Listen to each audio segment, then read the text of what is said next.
Another Wealth Coffee Chat. Marvellous Monday. Hope you're well, folks, wherever you are. If you think it's Get Rich Quick, you're in the wrong place. This is the wrong podcast. This is the wrong live for you. Welcome to another Wealth Coffee Chat. Hope you're all awesome and well. Hello, good morning, everybody. There we go. We're up and at it. Good to see a few of you up and into it already. Daylight savings changes soon, doesn't it? That's good. That's good news. Anyway, morning team. Good to see you here. We've got Brad in the house. How you going, Brad? Chris is here too. Good to have you, team. Welcome to another Wealth Coffee Chat on Thursday, the one before Easter. So maybe some of you might already be having a long weekend.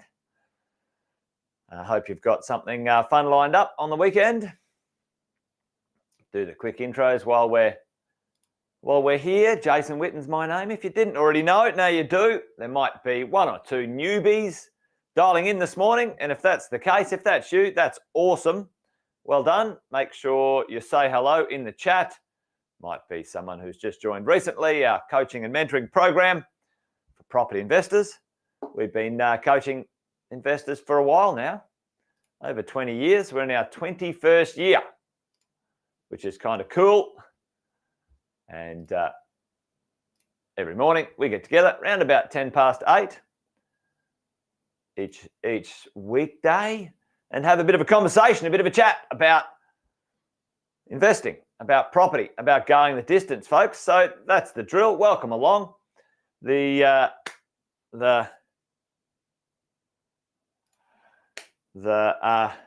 chat's there if you want to say hello. So put something in the chat just like Alex did. Morning, Alex. Good to see you. Well, folks, let's have a bit of a yarn. Let's have a bit of a conversation this morning about the idea of, when we're building our property portfolio, what's more important in wealth? And this is many factors go into making some choices when it comes to, buying your properties, your budget, your experience, your mindset, your ability to understand the future, those sorts of things. But let's have a bit of a chat today about, what's more important: quality, quantity, time in the market, et cetera, et cetera. When we build our property portfolio,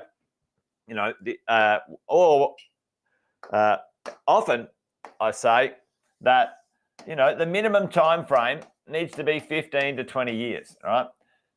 15 to 20 years. The idea that building a property portfolio takes time, certainly a residential property portfolio. Good morning, Facebook user, whoever that is. Oh, awesome. You went last night to Hyatt Common. That's fantastic. Hope you enjoyed it. George Kambaris was there cooking some food. It was a pretty fun night. I saw a heap of photos. Fantastic. Well done. If you've got any photos, share them in the Facebook group. That'd be awesome. Abdullah, good morning. Good to see you. The idea is that over time, property does its thing. But what's the question? What is the question? What do most of us think when it comes to building this property portfolio, especially when we're talking about time? Have you ever sort of sat there and said, location's the only thing you can't change? You're dead right, Chris. You're dead right. You ever sat there and sort of said, oh, that's fantastic, Jason. I hear all the stuff you're saying. I see that makes sense. Take some time, be patient, buy some good properties, let them do their thing. But what's the question? And often on people's minds is, how can I make it go? Anyone put it in the chat for me? Who would wish it could go a little bit faster? Anyone want to know how, you want to get it faster? Things happening a bit faster in your property portfolio, in your wealth. Give me a little yes in the chat. It's like, all right, yes.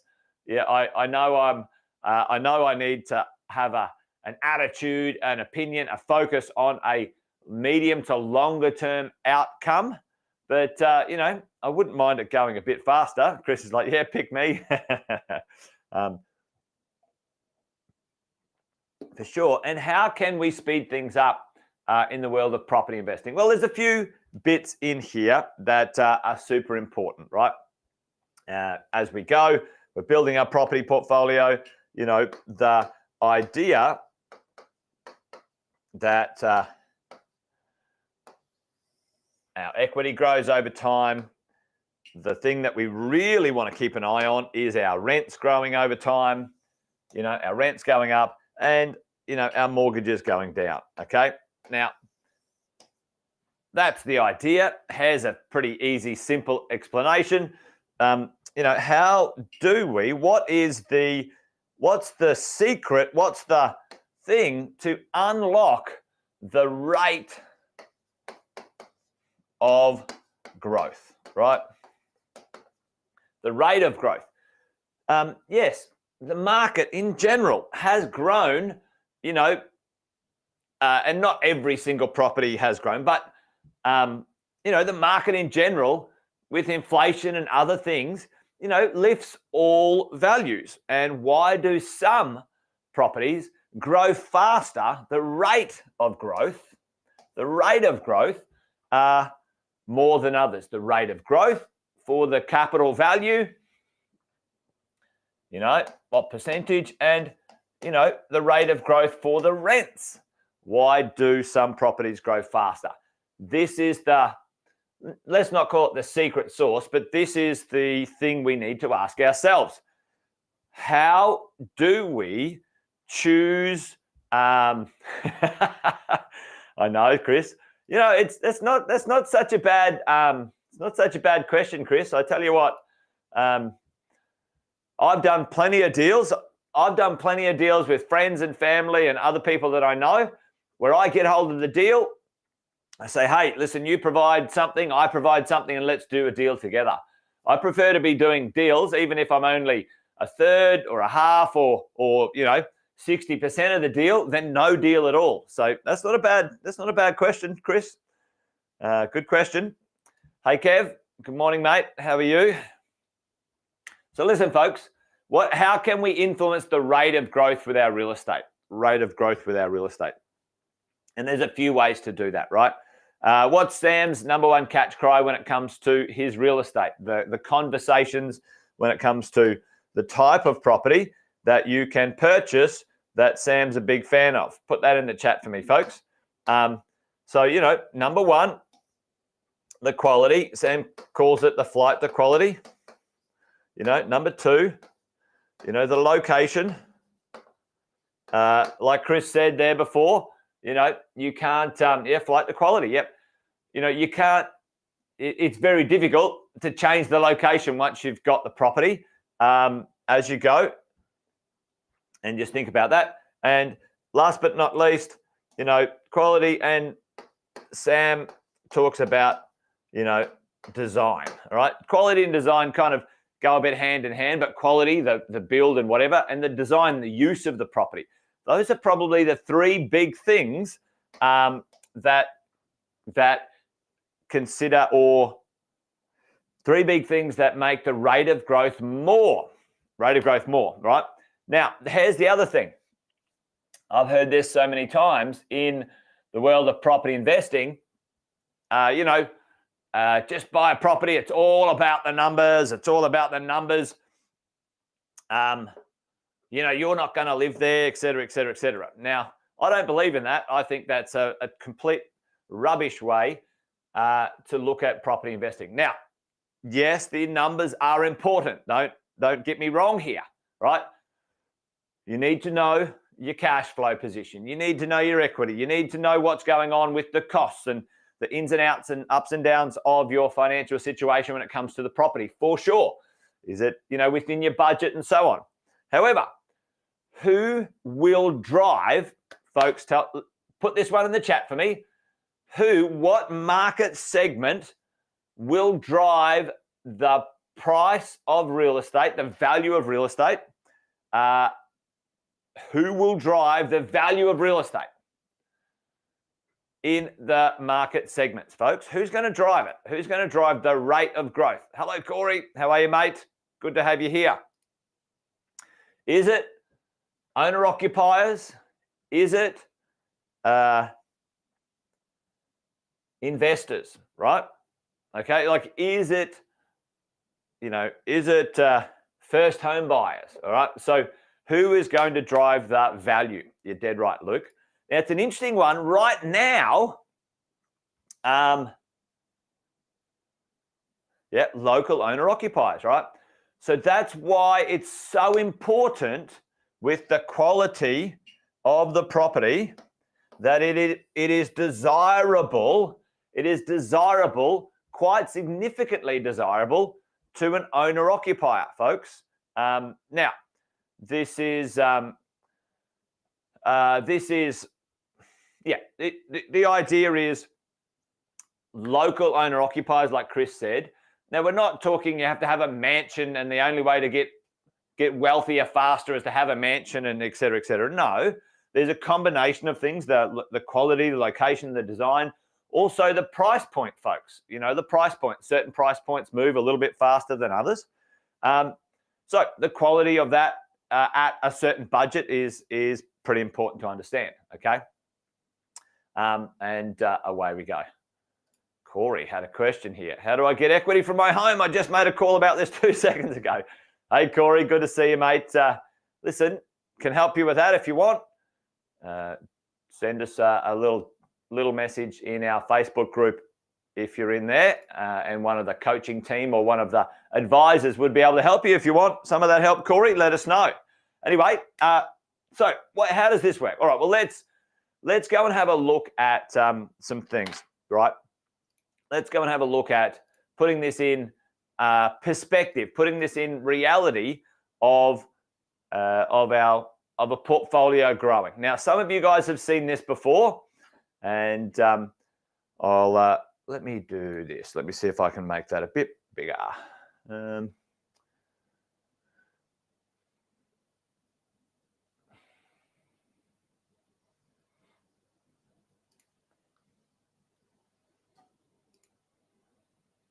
I'll try and zoom in on it. Oh, it's down the bottom here. Hang on. There we go. There we go. I think that's a bit bigger, isn't it? Okay, cool. All right, let's do that.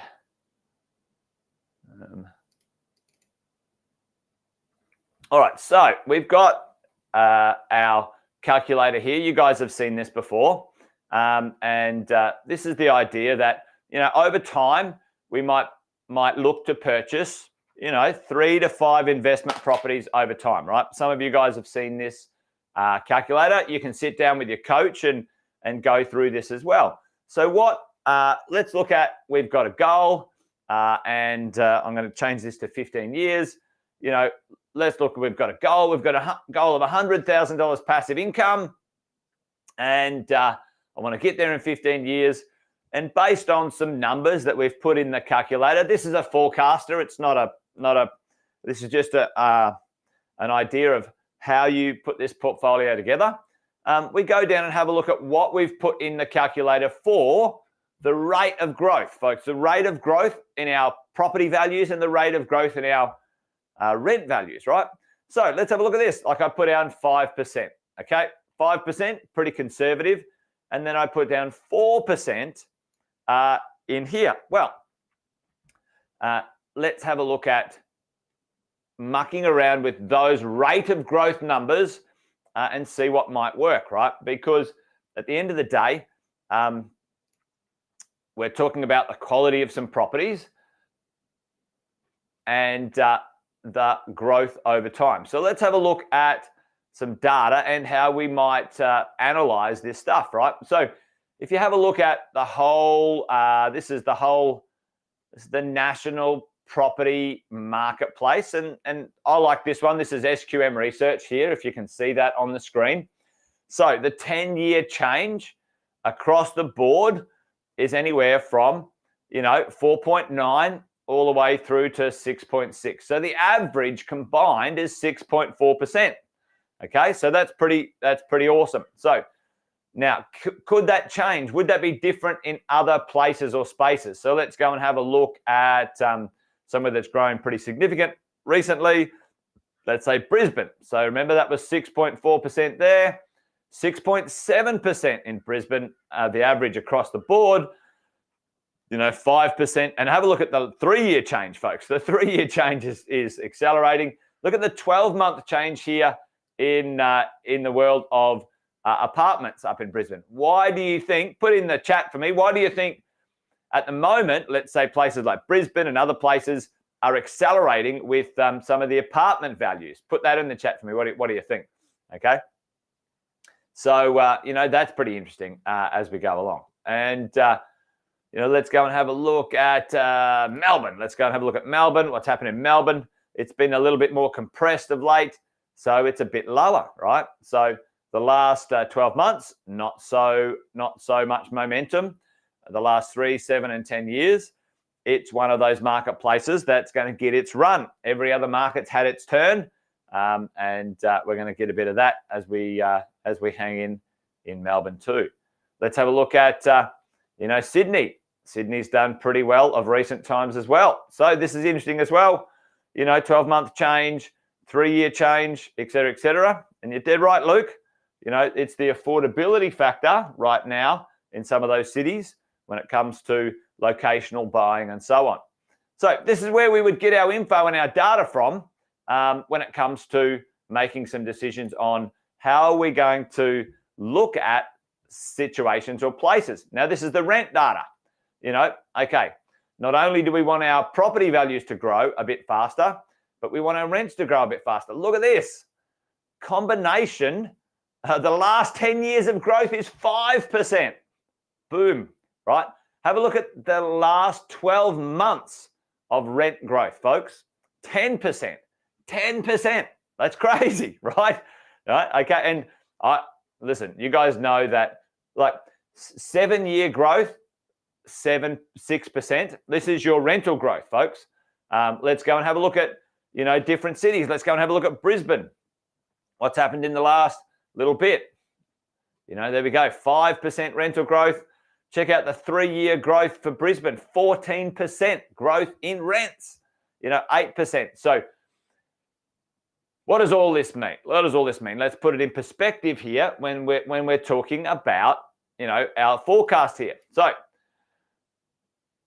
if we go back to our little forecasting calculator, what numbers, folks, in here, just looking at some of the data, what numbers could we do quite conservatively in here? Well, we could put 6% for our growth quite conservatively. So I would go in and put 6% for growth. And what could we put in our rent growth? Well, we could put 5% for rent growth. Let's go and have a look at that. Boom. And have a look at the difference, the destination difference of between 5% and 4% for the rent growth and the capital growth. Let's go and have a look at that. So before, the rent growth was in 15 years' time, passive income was 24,000, and now it's 76,000. Let's go up and have a look at this. Equity or total market value compounding at 5%, 8 million. And let's just put in 6%. Let's just put in 6 and have a look at what that number. Ooh, that's pretty good. 600. That'd be pretty interesting, isn't it? That's Bitcoin, isn't it? 600%. And let's go and have a look at that. An extra 1.5 million, all right, over that market value. Let's see what happens when we go, all right, well, we choose a better quality property. We get the location down pat.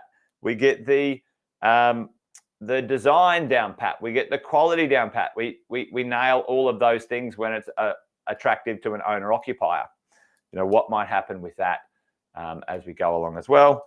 And let's see the well-designed properties, the rents are growing and so on and so forth.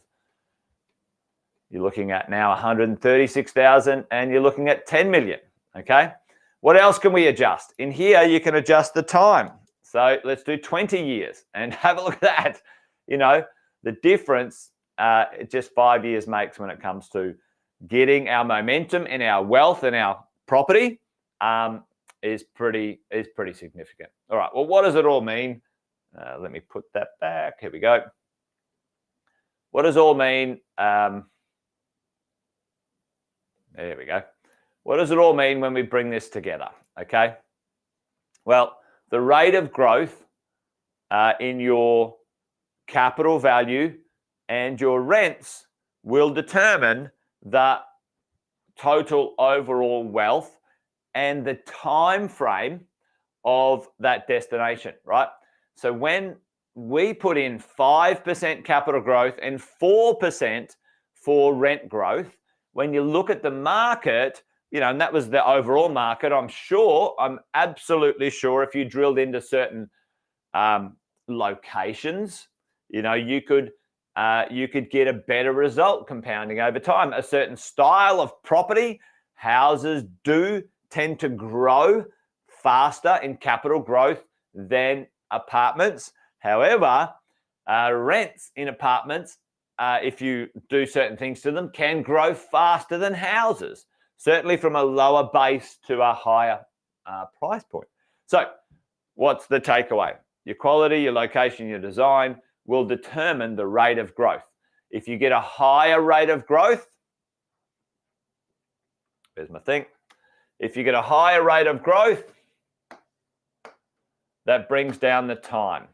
Rate of growth, ROG, brings down the time that you need for your market or your properties to get you the result that you want. There you go. That's it. That's it from me. Done and dusted today. Hopefully that made sense. That makes sense. Higher quality, better location, good design gives you a higher rate of growth. And that means that the time frame, that 15 to 20 years, it might happen in 10 to 12, right? Maybe 10 to 15. That's the idea. That's the purpose behind it. Other things you can do, instead of buying 5, you can buy 7. Sometimes quantity gives you a little bit more momentum if you've got the capacity to do that in the world of property investing. Anyway, there you go. Stop waffling, Jason. You're done.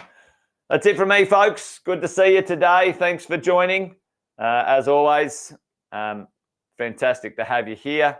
And Beck asked a question. There you go, Beck. Is it worth installing solar and a water filter to give? Yeah, absolutely. I think it's a fabulous idea, Beck. It certainly becomes you can charge a premium on the rent. You get depreciation as well, and your property stays more relevant in the marketplace. So I'm a fan of adding value to your investment properties, as you roll, as you grow. Listen, I like furnishing things as well, because that can give an extra pop in the rent, a 1% on the yield, and some good depreciation as well. So there you go. All right, thanks, Beck. Good to see you. Thanks, Brad, Alex, Luke. Same to you. Have a great Easter, team. All right, that's it from us. Thanks, team. Have a good one. See you on Tuesday next week. It won't be Monday. It won't be tomorrow. All right, take care, folks. Be good. Bye for now.